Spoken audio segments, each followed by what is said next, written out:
시편 16편 1절에서 11절입니다.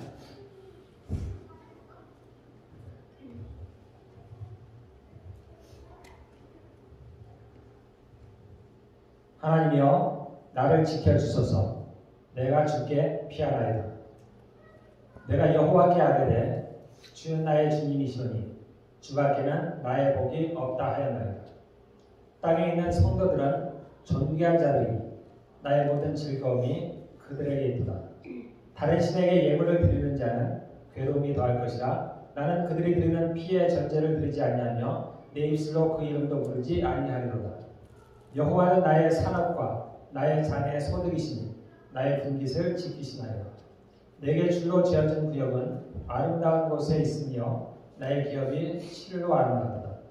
나를 훈계하신 여호와를 송축할지라. 밤마다 내 양심이 나를 교훈하도다. 내가 여호와를 항상 내 앞에 모시며 그가 나의 오른쪽에 계심으로 내가 흔들리지 아니하리로다. 이러므로 나의 마음이 기쁘고 나의 영도 즐거하며 내 육체도 안전히 살리니 이는 주께서 내 영혼을 수월에 버리지 아니하시며 주의 거룩한 자를 멸망시키지 않으실 것임이니라. 주께서 생명의 길을 내게 보이시니 주의 앞에는 충만한 기쁨이 있고 주의 오른쪽에는 영원한 즐거움이 있나이다. 아멘. 우리 지난번에는 11절 말씀을 저희가 설교를 했습니다. 그래서 기쁨과 즐거움이 우리 하나님께 있다. 그래서 천국에 가면은 이렇게 기쁨과 즐거움으로 가득하다라는 겁니다.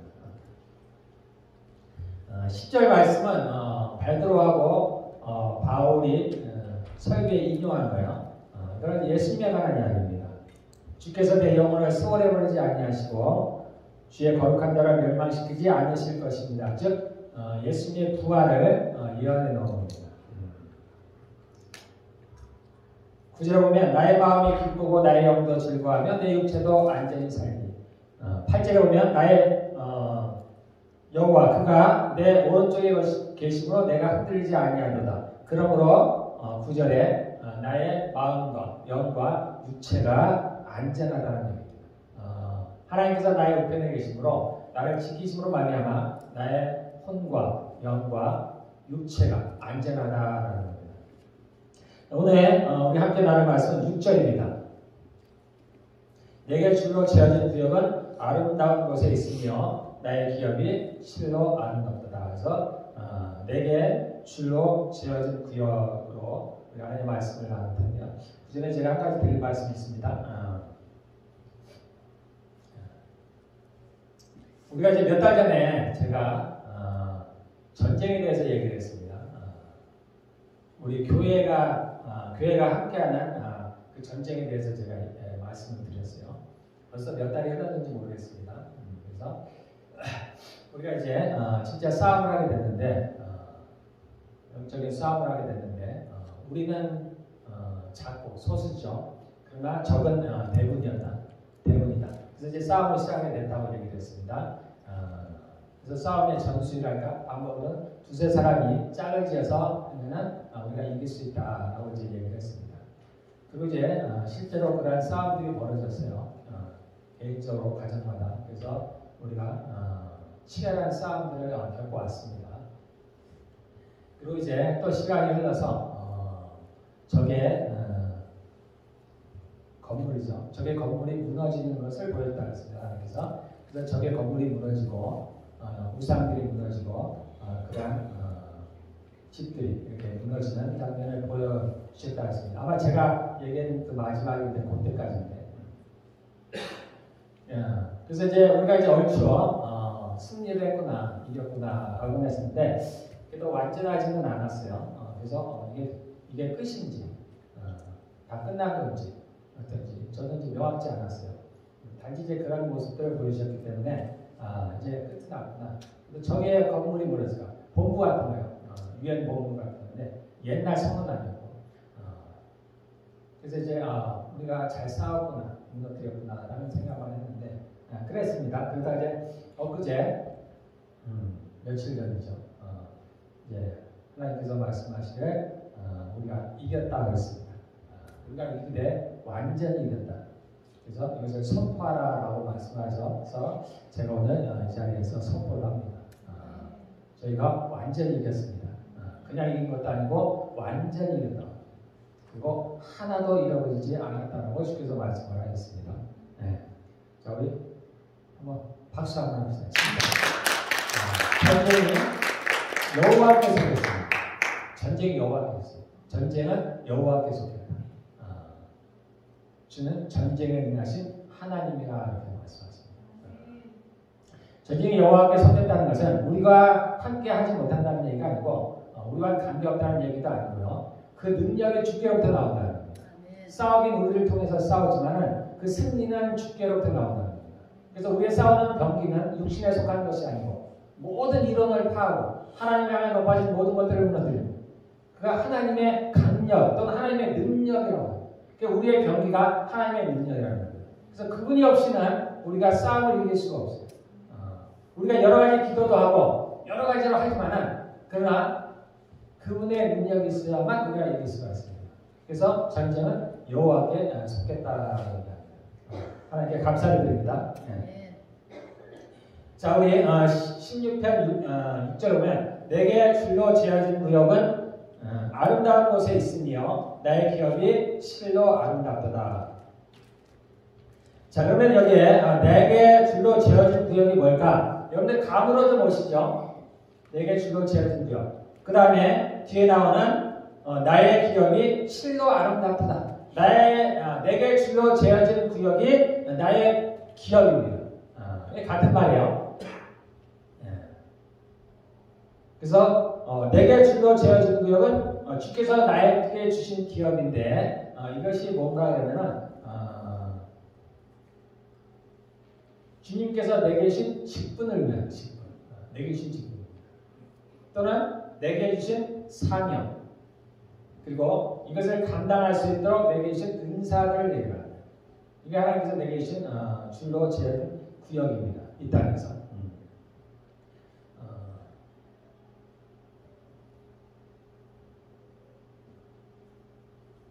열왕기와 9장에 보면은 누구 얘기가 나오냐면 예후라는 사람이 됐어요. 예후.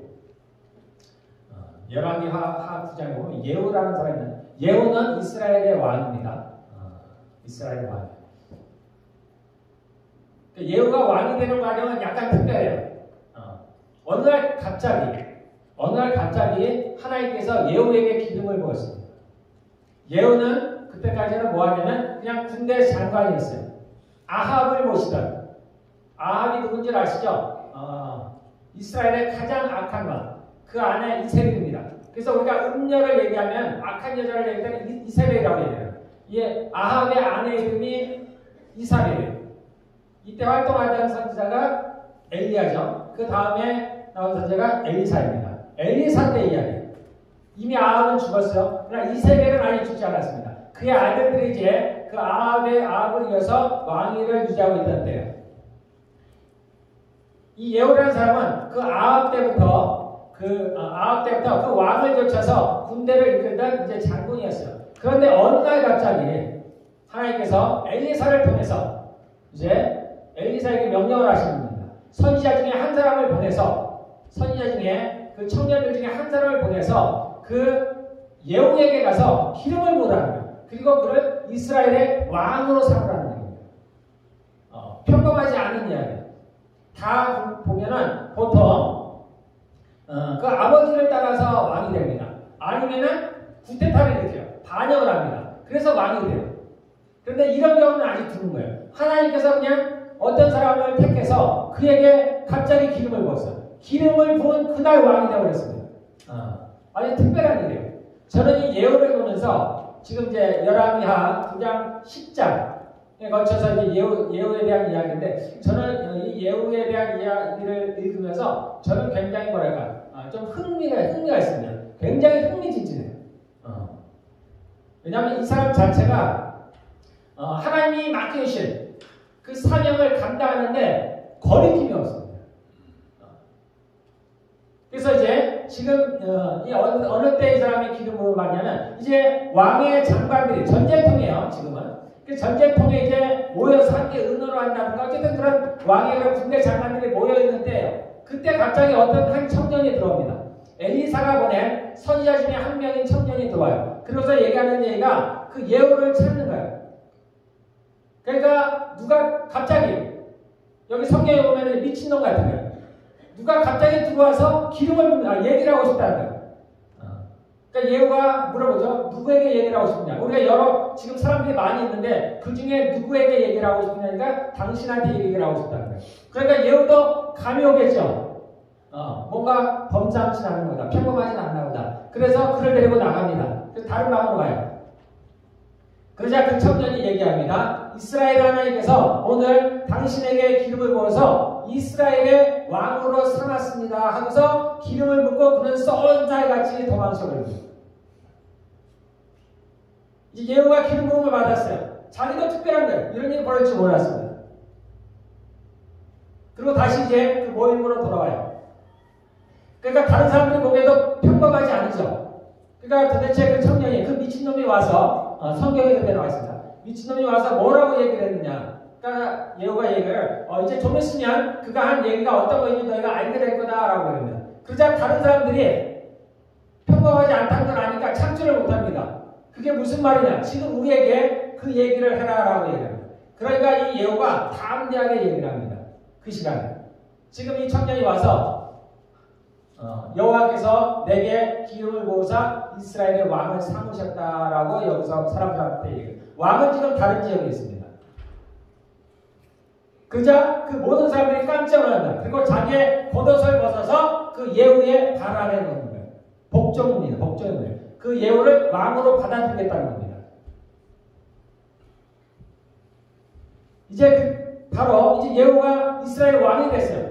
그리고 바로 이제 나팔을 불면서 그 예후가 왕이 됐다는 걸 선포합니다. 그런데 아직 왕이 있죠. 아직 살아 있습니다. 이때부터 이제 예후가 이 하나님의 명령을 수행합니다. 하나님의 명령이 뭐냐? 그 아합의 자손들을 아합이죠. 아합은 이미 죽었지만 아합의 그 아내들은 이세벨도 살아있고 그 아들들, 그 아합에게 속았던 많은 사람들은 아직도 살아있어요. 세력을 갖고 있습니다. 근데 하나님의 명령이 뭐냐면 그들을 다 멸하라는 거예요.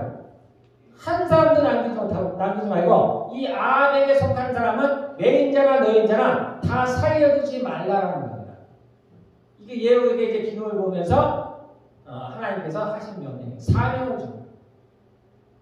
그래서 이 예후가 이제 그 자리에서 일어나서 이제 그 군사들을 이끌고 그 왕이 있는 이스라엘이라는 지역에 있습니다. 이 왕은 그곳에 이제 달려갑니다. 말을 타고 병마를 타고 한시도 지체하지 않아요. 그대로 달려갑니다. 그리고 가서 왕을 멸하고 왕을 따랐던 모든 사람들을 멸하고 그리고 아직도 누가 남았느냐? 이세벨이 남았지. 그래서 이세벨도 죽이고 그리고 이 아합에게 속았던 사람들을 한 사람도 살려두지 않습니다. 모두가 하나님이 주신 명령을 얼마나 잘 수행하는지 모릅니다. 여기에 시간을 지체하지 않아요. 거침없이 나갑니다. 배짱이 얼마나 좋은지 모릅니다. 이 아합의 아들들이 70명이 있었어요. 다른 지역에 있습니다. 그러니까 편지를 보냅니다. 아직 그 내용을 보면은 아주 뭐랄까 담대하죠. 정말 담대하죠. 나는 왕을 반역한 사람이다라고 편지에 그렇게 얘기를 합니다. 그러니 너희도 벼를 갖춰서 나와 싸우라라고 얘기를 합니다. 너희 병거를 갖추고 나와서 싸우라. 몰래 가지 않아요. 뒤에 숨어서 가지 않고 정면으로 갑니다. 너희가 싸울 만한 사람이 있으면 너희 70명 중에 한 사람을 왕으로 세우고 내가 이미 왕을 죽였으니까 내가 이미 반역을 했으니까 나는 반역자라는 거야. 그러니까 너희가 한 사람, 그 70명 중에 한 사람을 왕을 세우고 나와 싸우라는 거야. 나를 죽이라는 거야. 너무나 담대하니까 다들 겁을 먹는 거야. 아무도 나서지 못합니다. 그러니까 그 성에 있던 장로들, 그 왕자들을 가르쳤던 선생들이 겁을 먹어요. 그 예후에게 다시 편지를 우리는 당신의 종입니다. 우리 싸우지 않겠다는 거예요. 우리가 왕을 세우지 않겠다는 거예요. 그러면 우리가 어떻게 했으면 좋겠냐. 명령만 하라는 거예요. 하는 대로 다 하겠다. 그러자 예후가 이제 다시 편지를 보낸다. 너희가 만약 그리하건대 그 70명의 왕자를 모두 죽이고 그들의 머리를 베어서 나에게 가져오라. 그래서 그날 그 70명의 그 왕자들을 모두 죽이고 그들의 머리를 가지고 예후에게로 옵니다. 그래서 예후가 마침내 이스라엘의 왕이 됐습니다. 그리고 그 아합에게 속았던 모든 사람들을 완전하게 피하는 장면입니다. 이렇게 하나님의 명령을 정말 수행했던 사람은 잘 본 일이 없어요. 자, 그런데 이가 이렇게 하나님의 명령을 잘 수행했음에도 불구하고 그는 성공한 사람은 아니에요. 그래서 그 결과가 어디에 나오냐면은 10장에 나오는데요. 제가 한번 읽어볼게요. 열왕기하 10장.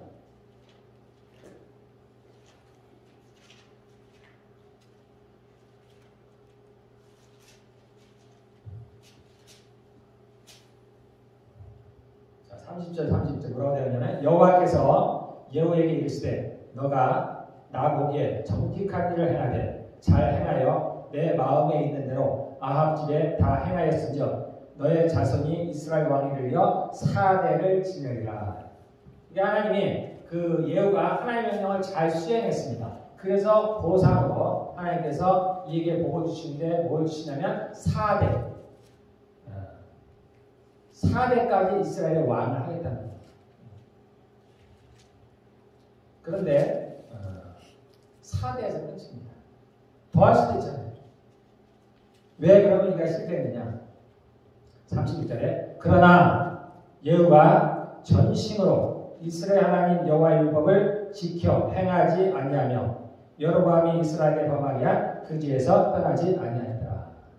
예후가 하나님의 명령을 잘 수행했는데 이가 하나님을 떠났습니다. 하나님의 일은 열심히 했는데 하나님을 떠났어요. 하나님을 바르게 섬기지 않았습니다. 그 사명은 잘 감당했는데 일은 열심히 했는데 그가 하나님을 떠났습니다. 그래서 하나님께 버림을 받아요. 에베소 1장에 보면 우리가 영적인 전쟁에 대한 이야기가 나옵니다. 그 영적인 전쟁, 하나님의 전신갑주를 입는 장면이 나오죠. 그러면 그리고 그 마지막에 뭐라고 되냐면 이것은 왜 하냐면 이 모든 것을 한 후에 너희가 서기게 함이라. 우리가 이렇게 아무리 잘 싸워도 우리가 넘어지면은 아무 의미가 없습니다. 우리가 이 세상을 다 얻어도 자기 목숨을 잃으면 어떻게 하느냐. 우리가 하나님의 일을 열심히 한 후에 그것도 중요하지만 더더욱 중요한 건 그 위에 서기 위한 겁니다. 이 땅에서 하나님으로부터 어떤 능력과 재능과 그런 사명을 받아 열심히 일하시는 분들이 많습니다. 그러나 마지막이 좋지 않은 사람들이 많습니다. 하나님이 주신 사명들을 잘 감당했지만 다른 것에서 실패를 합니다. 그래서 에베소에 보면 너희가 이 모든 영적인 싸움을 싸우되 서기 위함이라. 이 모든 것들. 여기 이제 핵심 포인트가 있습니다. 이 예후가 이렇게 하나님의 말씀에 순종해서 그의 사명을 이렇게 잘 감당했음에도 불구하고 그는 하나님을 떠났습니다. 하나님을 섬기지 않았습니다. 이 자기 자리를 떠난다는 게 무엇을 의미하냐면 이것은 범죄하는 거예요. 우리가 보통 사단 또는 마귀라고도 하고 또는 옛뱀이라고 하고 또는 혹자들이 얘기하기를 루시퍼라고 하는 이러한 마귀가 우리가 마귀라고 할 때는 그냥 이렇게 우리가 귀신들도 마귀라고 합니다. 그러면 어떻게 구분하느냐? 성경에서는 마귀 하나를 가르치면 사단을 의미합니다. 사단. 그리고 보통 이제 마귀 또는 마귀들 그러면은 그를 따르는 졸개들을 의미합니다. 타락한 천사들.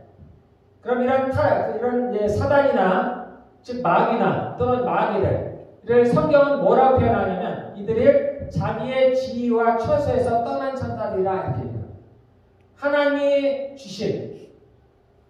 정해주신 자신의 지위와 자신의 처소, 위치를, 구역을 떠난 자들, 이게 타락한 천사들. 그들을 하나님은 범죄한 천사들이라 이렇게 지칭해요. 하나님께서 우리 모두에게, 우리뿐만이 아니죠. 우리가 하늘의 천체들 질서들을 보면 알 수가 있습니다. 달도 그렇고 해도 그렇고 별들도 자기의 위치를 떠나면 안 돼요. 그건 무질서가 하나님께서 정해주신 곳에 그 맡겨주신 사명들을 감당합니다. 그래서 이 우주가 가끔 저는 이제 그게 우주에서 찍은 사진이라고 하나 지구의 모습을 보면 깜짝 놀라죠. 저는 놀랄 때가 많아요. 야, 내가 이 안에 살고 있구나. 그런데 이 우주 가운데 어떻게 저렇게 내가 안전하게 거하고 있을까? 성경은 하나님께서 말씀으로 그 모두를 붙들고 계시다고 이야기합니다. 즉 질서대로 운영되고 있다는, 질서가 어긋나면 다 무너져요. 이 사단이나 또는 이런 사단의 타락한 전사들은 그 질서를 무너뜨리는 사람, 자기의 처소를 떠난 자들입니다. 오늘 이것은 다윗의 시편인데, 다윗의 말을 내게 줄로 재어진 구역이 아름답다. 내게 줄로 재어진 구역이 아름다운 이유는 하나님께서 주시기 때문에, 하나님께 부탁드립니다. 하나님께서는 이 다윗에게 뭘 주셨냐면은 이스라엘을 주셨어요. 그래서 하나님께서 이 다윗을 이스라엘의 목자로 삼으셨습니다. 다윗은 이 하나님이 자신에게 준 구역, 자신에게 준 사명, 이것을 잘 지켰습니다. 그래서 다윗은 축복을 받았죠. 그래서 그가 비록 살인죄를 범하고 간음죄를 저질렀어도 그는 용서를 받았어요. 자신의 위치를 떠나지 않았습니다. 자기를 죽이려고 하는 사울을 그가 2번이나 죽일 수 있음에도 불구하고 그를 죽이지 않았어요. 그를 죽이는 것은 자신에게 준 사명이 아니었습니다. 자신의 대적이기도 하고 심지어는 자기를 죽이려고 했지만은 그의 생명이 자신 죽이는 것이 자신에게 있지 않았어요. 그는 하나님의 기름 부으심을 받은 자라. 그러한 권리가 자신에게 없었다면 다윗은 그것을 지켰습니다. 나중에 다윗이 이제 이스라엘 전체의 왕이 되는 과정 중에서 예전에 그 사울의 아들들이 아직은 남아있습니다. 그래서 대적자들이 남아있어요. 그 아들을 따르는 그런 사람도 있었는데 적의 장수들이죠.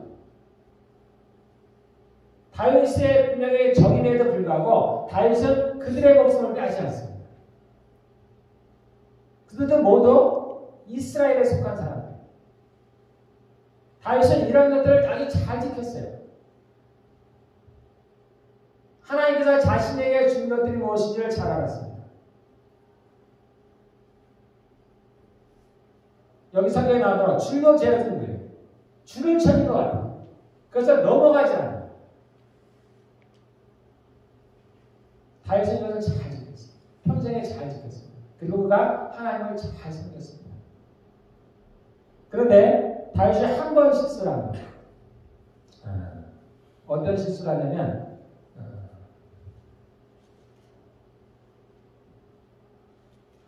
그가 죽는 순간에 실수를 해요. 11개 상기에 보면 이제 다윗이 죽어서 마지막 유언을 하는 장면이 나옵니다. 근데 이때 다윗이 실수를 해요. 그래서 열왕기상 2장 5절에 보면은 그가 이제 마지막 이제 인종을 맞이하면서 그의 아들 솔로몬에게 마지막 유언을 하는 장면이에요. 근데 여기서 그가 뭐라고 얘기하냐면 2장 5절에 제가 이거 좀 들으시기 바라겠습니다. 수르야의 아들 요압. 요압은 누구냐면 그 다윗과 함께 평생을 함께 전쟁에서 싸웠던 장관이 장관. 제 높이에 있는 장관이에요. 군대 장관이에요. 수르야의 아들 요압이 내게 행한 일, 곧 이스라엘 군대의 두 사령관 넬의 아들 아브넬과 예델의 아들 아마사. 요 아브넬과 아마사라는 건 누구냐면 다윗을 대항했다. 같은 이스라엘 사람들만 다윗의 적들이었어. 근데 다윗은 이들을 죽이지 않았습니다. 대신 누가 죽였느냐? 요압이 죽였어요. 다윗의 명령을 쫓아서 죽인 게 아닙니다. 임의로 죽였어요. 다윗이 왕임에도 불구하고 다윗이 명령을 하지 않았음에도 불구하고 자신의 임의대로 임의대로 이 두 사람을 죽였어요. 이때 이제 요압은 군대 장관이었어요. 힘이 세죠. 그러니까 다윗이 어찌할 수가 없어요. 자기의 힘으로는 이 요압을 통제할 수가 없었어요. 그래서 평생을 그냥 두고 본 겁니다. 그러다가 이제 죽는 순간에 그 원수를 갖는 거예요. 그래서 그 아들에게 얘기합니다. 수르야의 아들 요압이 내게 행하니 곧 이스라엘 군대의 두 사람과 내리 아들 아브넬과 예네리 아들 아마사에게 행하니 그들을 죽였다는 겁니다. 행한 일을 내가 알거니와 그가 그들을 죽여 태평시대에 전쟁의 피를 흘리고 전쟁의 피를 자기의 허리에 띠와 발에 신은 신에 묻혔으니 너의 지혜대로 행하여 그의 백발이 평안히 수월에 내려가지 못하며 죽이라는 거예요. 자연적으로 죽기 전에 나이가 들어서 죽기 전에 그를 임의로 죽이라는 거예요.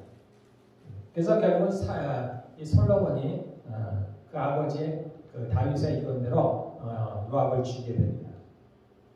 자, 그 다음에 8절에 보면 그러나 그를 앞에가 연결됐는데요. 그러나 그를 이거는 이제 다른 사람에 대한 죽음을 이제 사주하는 겁니다. 그러나 그를 무지한 자로 여기지 말지어다. 너는 지혜에 있는 사람이므로 그에게 행한 일을 알지니 그 백발의 피가 가운데 수월로 내려가지 못하게 하라. 이건 누구냐면 이제 시므이라는 사람을 죽이라는 거예요.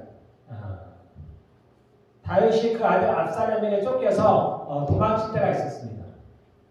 그때 이 시므이라는 사람이 다윗을 저주했어요. 그 전에는 다윗이 왕이었으니까 다윗을 저주할 수가 없죠.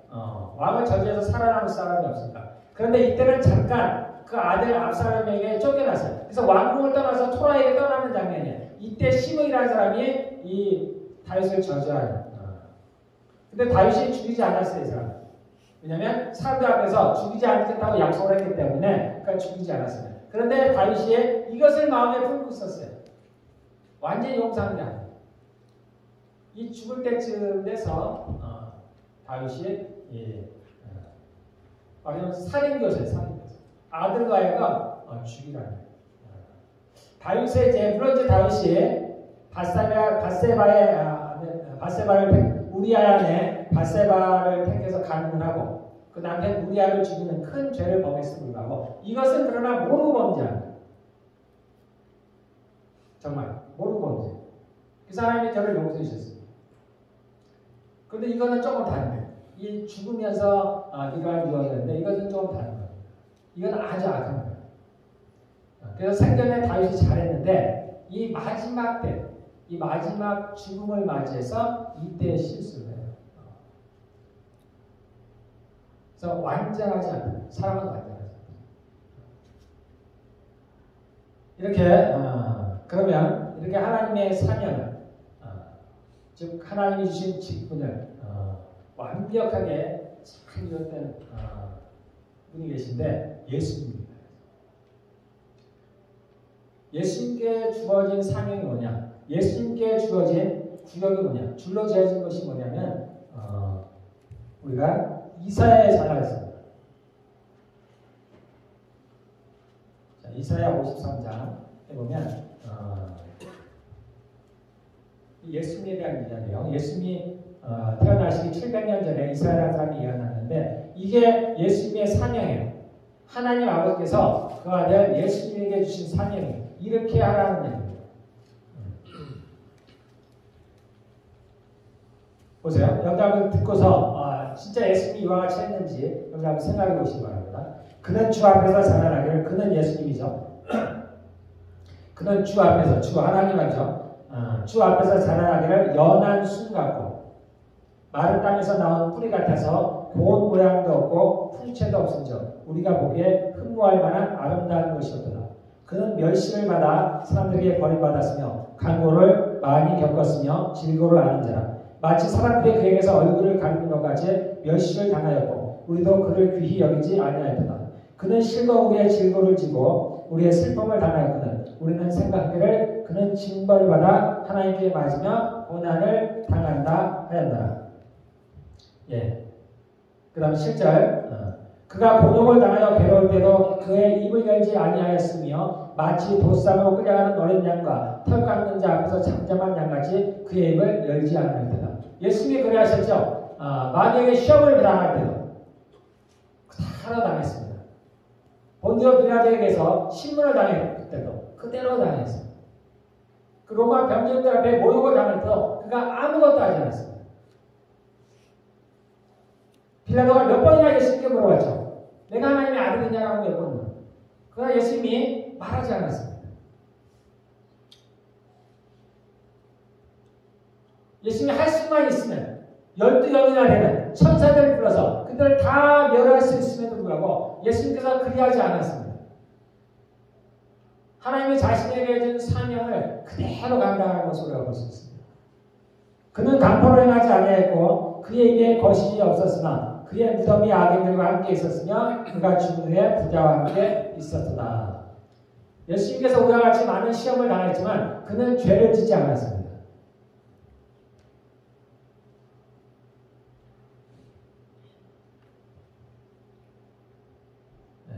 10절의 마지막에 보면 그러므로 내가 그에게 존귀한 자와 함께 몫을 맡게 하며 강한 자와 함께 탈취한 것을 나누게 하리니 내가 하나님 아버지가 이제 그가 그렇게 한즉 즉 하나님의 사명을 잘 감당한즉 그러므로 내가 그에게 존귀한 자와 함께 몫을 맡게 하며 강한 자와 함께 탈취한 것을 나누게 하리니 이는 그가 자기 영혼을 버려 사망에 이르게 하며 범죄자 중 하나로 헤아림을 받았으리라. 그가 죽었다는 겁니다. 십자가에서 우리를 대신해 죽었다는 거예요. 그 사명을 잘 감당했다는 겁니다. 그러므로 내가 하나님께서 그와 존귀한 자와 함께 몫을 나누게 한다.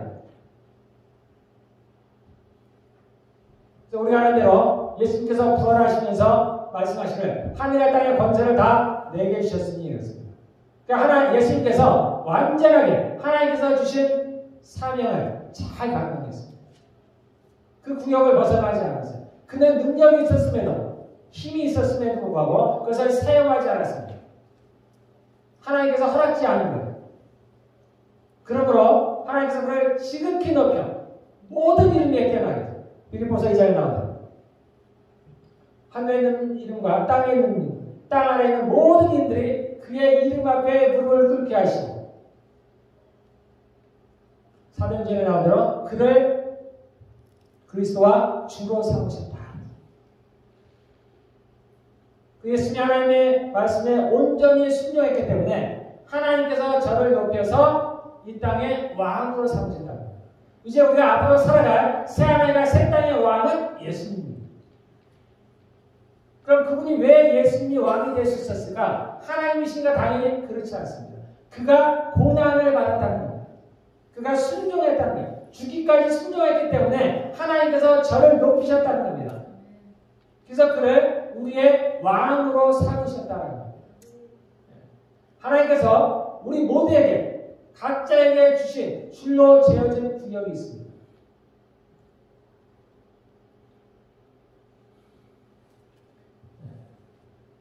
저에게는 목사라는 직분을 줬습니다. 빛과 진리 교회라는 교회를 맡겨놓았습니다. 여러분에게도 마찬가지입니다. 그것이 집사이든 권사이든 장로든 성도이든 하나님이 주신 직분이 있습니다.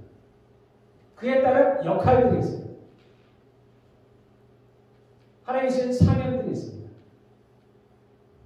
하나님이 주신 은사들이 있습니다. 하나님께서 주신 그래서 여러분은 이분을 정말 귀하게 여기시기를 바라겠습니다. 하나님이 주신 제 얘기를 하면 저는 세례를 받는데 그렇게 좋더라고요. 내가 진짜 이제 하나님의 자녀가 되었구나.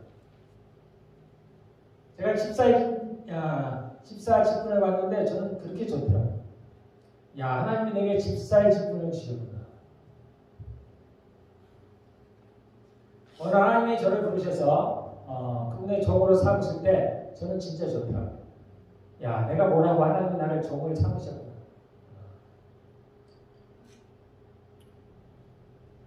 그때 2003년도입니다. 그때 이후로 저는 주의 종이 됐어요. 내가 무엇을 하든 정말 제가 무엇을 하든 제가 식당에서 일하든 공부를 하든 어떤 걸 하든 저는 제가 종이라는 걸 잊지 않았습니다. 내가 주의 종입니다.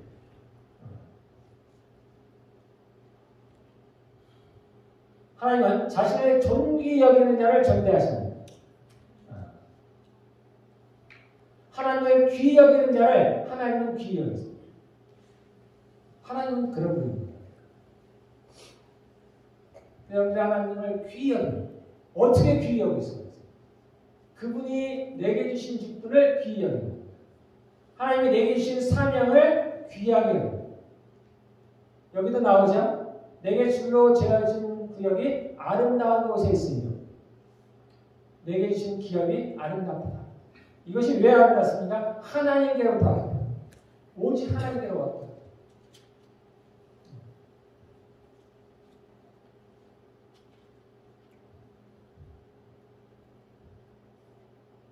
이것을 잘 지키면 여러분들이 이제 아름다운 이름을 얻습니다. 존귀한 이름을. 예수님이 그러하셨다. 존귀한 이름을 얻습니다. 우리가 이 구역을 벗어나면, 이 라인을 벗어나면, 이 라인을 벗어난 천사들이 누구냐면 범죄한 천사들입니다. 자신의 지위와 처소를 떠난 천사들. 그들은 갇혀있습니다. 지금 유다세력입니다.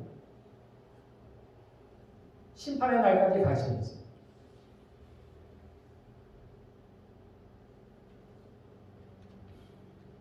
자, 우리는 군대에 갔다 말씀했어요. 제가 말씀을 많이 드립니다.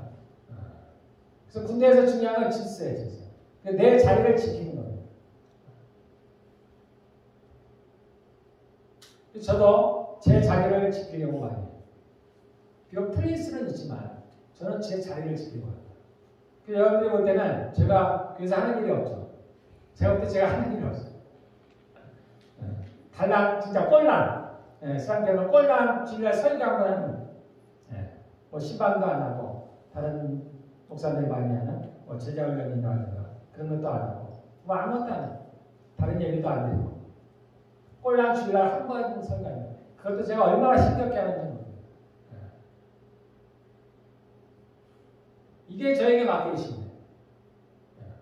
하나님이 지금 저에게 맡겨주십니다. 저는 이걸 오버하지 않으려고 합니다. 저는 이런 거에 많이 익숙해져 있어요. 그래서 제가 앞서가지 않아요. 제가 수년 동안 하나님께 기도하는 것이 항상 있었거든요. 내가 하나님보다 앞서가지 않아요. 또 하나님보다 뒤처지지도 않아요. 내가 하나님과 함께해요. 그래서 이스라엘 백성들이 광야에서 그 불기둥이 구름기둥이 멈추면 멈춰야 돼요. 이스라엘 백성들이 광야에서 배운 게 그거예요. 그들은 빨리 가고 싶은 거예요. 빨리 진행하고 싶은 거예요. 그런데 그 성막의 불기둥과 구름기둥이 움직이지 않으면 갈 수가 없어요. 그들은 자신의 힘으로는 사막에서 살 수가 없습니다. 그 방향도 찾을 수가 없어요. 하나님이 인도하셔야 돼요. 그래서 오로지 하나님만 바라봅니다. 그것이 하루가 됐든 한 달이 됐든 1년이 됐든 수십 년이 걸리든 그 불기둥과 구름기둥이 떠나지 않으면 그 자리에서 멈춥니다. 그것이 떠나면 내가 무엇을 하고 있을지라도 그 모든 것을 제쳐두고 떠날 준비를 합니다. 이스라엘 백성은 이제 이것에 익숙해집니다. 익숙해져야 살아가요. 하나님을 대항해서는 살아갈 수가 없습니다. 모든 것이 어긋나버려요. 그래서 40년에 광야에서 산 이스라엘 사람들은 불평하는 사람들은 끝없이 불평합니다. 왜 내가 이걸 하고 있는데 지금 가는 거야? 하나님. 왜 가시는 거지? 왜 지금? 왜 하필 지금? 잘 계시다가 며칠만 더 머무르시지. 불평하는 사람들은 계속 왜 이렇게 오래 머물러야 된다? 빨리 떠나시지. 나는 지금 1시가 더 간대. 그러나 그렇지 않은 사람들은 늘 감사합니다. 그리고 가는 대로 갑니다. 오직 마음이 하나님께 있는 관심이 하나님. 내일에 있지 않습니다. 그래서 좋은 군사는 생활에 매이는 사람들이 아니에요. 언제든 떠날 준비가 있습니다. 하나님이 부르시면 언제든 갈 준비가 있습니다. 그래서 이 땅에서 털을 받지 않아요. 나그네와 같이 살아갑니다. 그래서 하나님을 사랑하는 사람들은 언제든 떠날 준비가 있어요. 저 구름기둥이 뜨기만 하면 그대로 짐을 싸서 떠나주는 겁니다. 우리의 삶도 그래야 될 줄 믿습니다.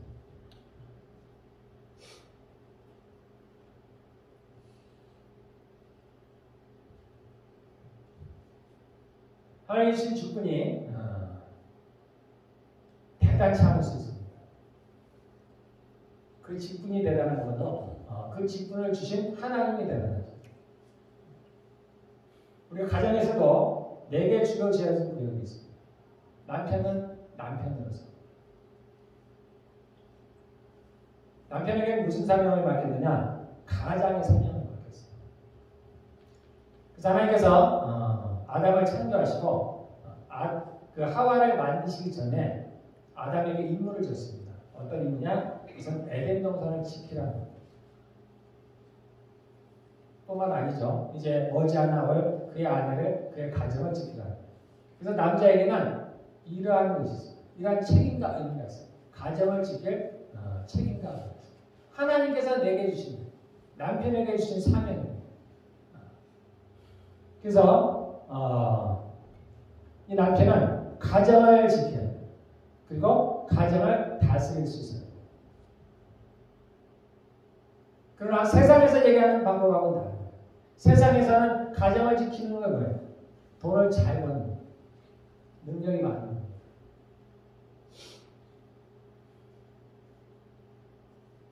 그런데 하나님께서 우리에게 주시면 그런 게 아니에요. 남편이 가장으로서 가정을 지키는 방법은 한 가지입니다. 본인이 하나님 앞에 서 있어요. 그게 없는 한 가정을 지킬 수가 없어요. 왜냐하면 우리의 싸움이 육신에 속하다. 몸으로 싸우는 싸움이 아니에요. 세상에 얘기하는 그런 능력으로 싸우는 게 아닙니다. 우리는 지켜야 돼요. 누구로부터 지켜야 돼요? 마귀로부터 지켜야 돼요. 마귀로부터 내 가정을 지켜야 돼요. 그럼 내가 마귀로부터 지킬 수 있는 힘을 어디로부터 얻습니까? 하나님으로부터. 마귀를 이길 수 있는 유일한 힘은 하나님의 능력이에요.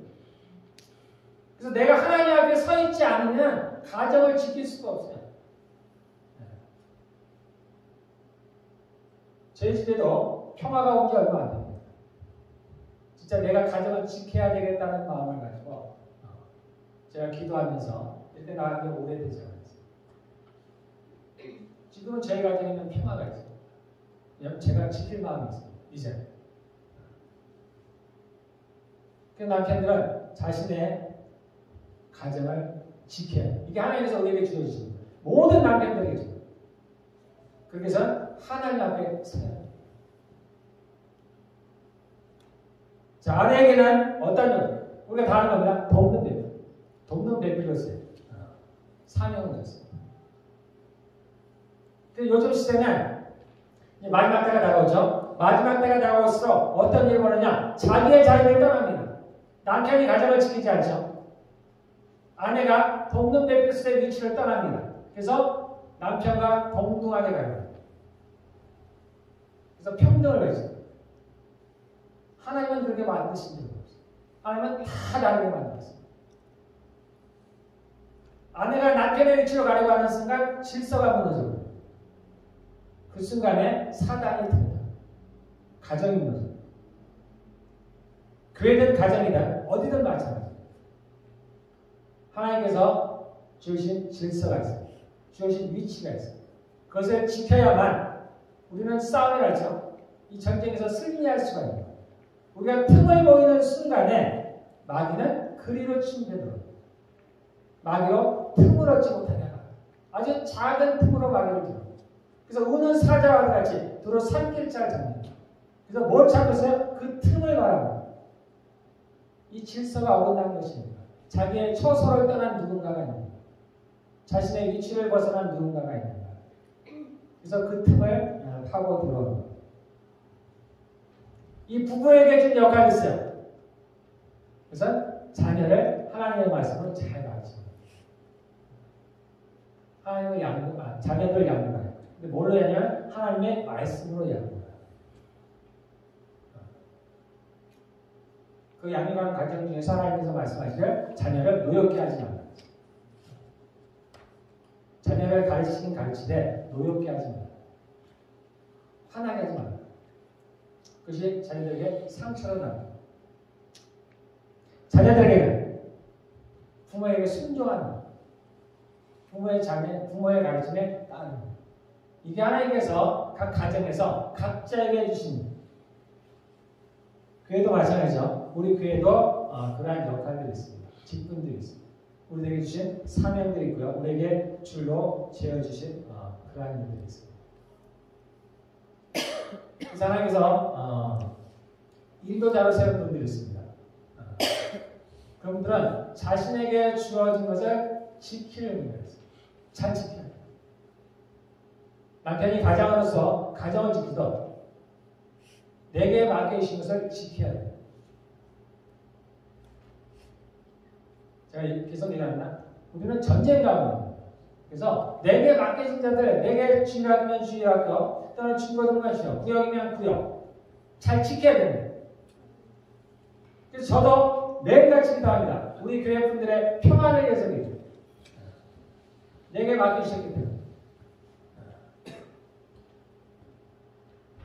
그래서 누군가에게 또는 누군가가 그러한 임무를 맡았다면 우리는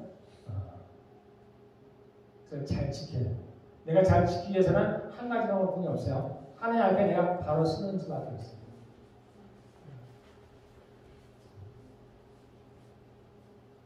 성도들에게는 그렇지 않은 분들은 잘 따르는 거예요. 자녀들에게 부모의 말씀을 잘 따르듯이 잘 따르는 거예요. 우리가 이것이 질서를 따르는 거예요. 그래서 하나님께서 내게 줄로 지으신 구역에 맞춰서 하나님이 주신 내게 직분에 맞춰서 하나님께서 내게 주신 사명에 맞춰서 또는 그 은사들에 맞춰서 우리가 그래서 열심히 감당할 때 하나님께서 우리에게 아름다운 이름을 주시고 있습니다. 네, 우리 함께 기도하겠습니다.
마치겠습니다. 이제는 우리 주 예수 그리스도의 은혜와 하나님의 사랑과 성령의 교통하심 이곳에서 예배하는 그리고 빛과 진리 교회에 속한 모든 성도들 가운데 함께 있을지어다. 아멘.